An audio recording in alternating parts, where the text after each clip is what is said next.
As you know, we haven't taken a look at it on the weekend because market was closed on Friday, even on Friday. So it was this Easter celebration. That's why we're talking mostly on the Australian dollar in the weekly research. So last time when I have discussed the gold market was the Friday, and on Friday we said that in general we expect to see deeper retracement within a couple of weeks here, and maybe market will form some sort of the hand shoulders pattern here with this round head. This market will probably drop to somewhere 1180, 1190 area, so we'll show some bounce, then could get some extended ABC retracement here. That's currently our view on the situation in the gold market. But in the shorter perspective, as you can see right now, market stands at the support. So this is the fib level, 1216, 1217 area, and also daily oversold. It creates the Giordanopoly bullish stretch setup. It means that in current situation, market has the chance to show some minor bounce here, just to abandon this uncomfortable situation with the oversold right at the support. So this idea of the stretch pattern, because market feels uncomfortable even on oversold, but when oversold is accompanied by the fib support, that creates definitely different degree of the support, different scale of the support, and it's much stronger than just either separately fib level or just oversold.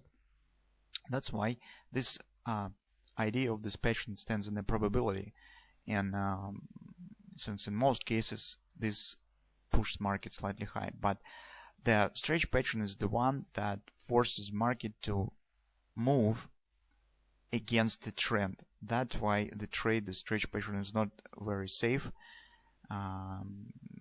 It's really very nervous action usually market shows when it comes against the trend, just by the force of oversold and the fib level. So anyway, right now market stands, as you can see, right at this area, and a major question whether market will show this bounce based on the stretch pattern or not. On the daily chart, it's really, we do not see something really special right now. That's why we need to turn down to the 4-hour and hourly chart. The 4-hour time frame chart, guys, we have discussed on Friday that market has completed this ABCD pattern.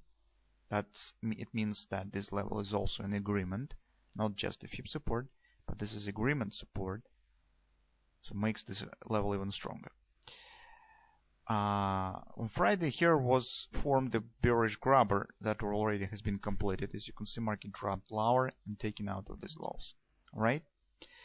It means that if upward action will happen, so also take a look monthly pivot point.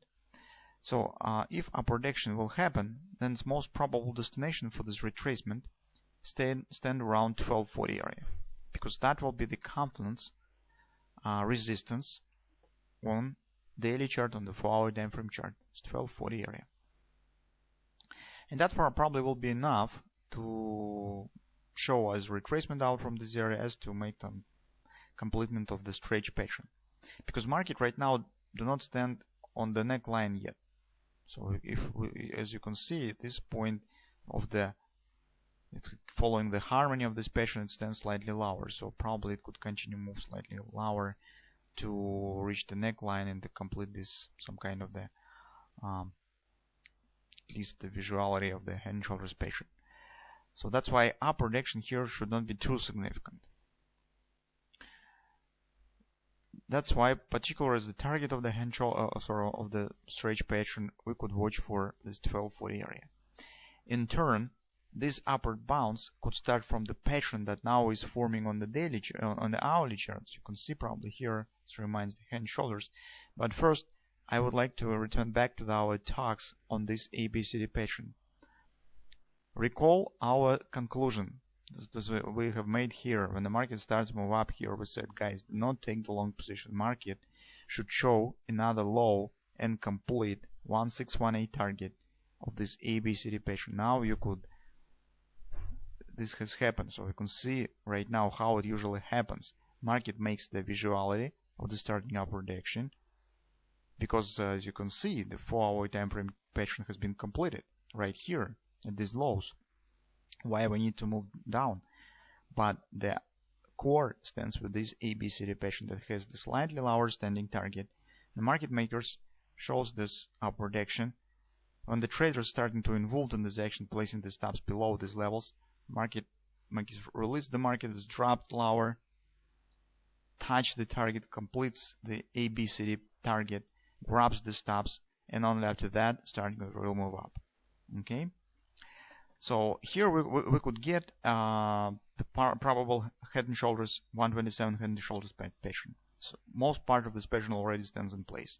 Right now, in major question, what will happen right here, right at the 1214, 1215 area, because to keep the harmony of this pattern, market should stop somewhere in this area and start to move up. Okay, by this head and shoulders pattern. The target of this head and shoulders, I have drawn the minimum target, but the classical target now we will estimate it. For example, if the breakout will happen somewhere in this area, 1237.70, this will be very close to the 4-hour time frame confluence. 1237.70 stands right inside this confluence area. That is what we would like to get on the 4-hour time frame chart. Here I have drawn just here I just drawn the minor target, just the AB equals CD target. That should lead us to the weekly pivot point and the first fib level, 1242. That will be the minimum target that should be achieved by this head and shoulders pattern. Well, that's what we particularly will be watching for. If, for example, market will fail to complete this head and shoulders pattern, will drop below the hand, as you can see on the daily chart, market is not at the result anymore. This will just tell us that probably market right now stands on the road right to the 1188, 1190 area. It's previous lows. It's right here. So that's why today, maybe even tomorrow, we will be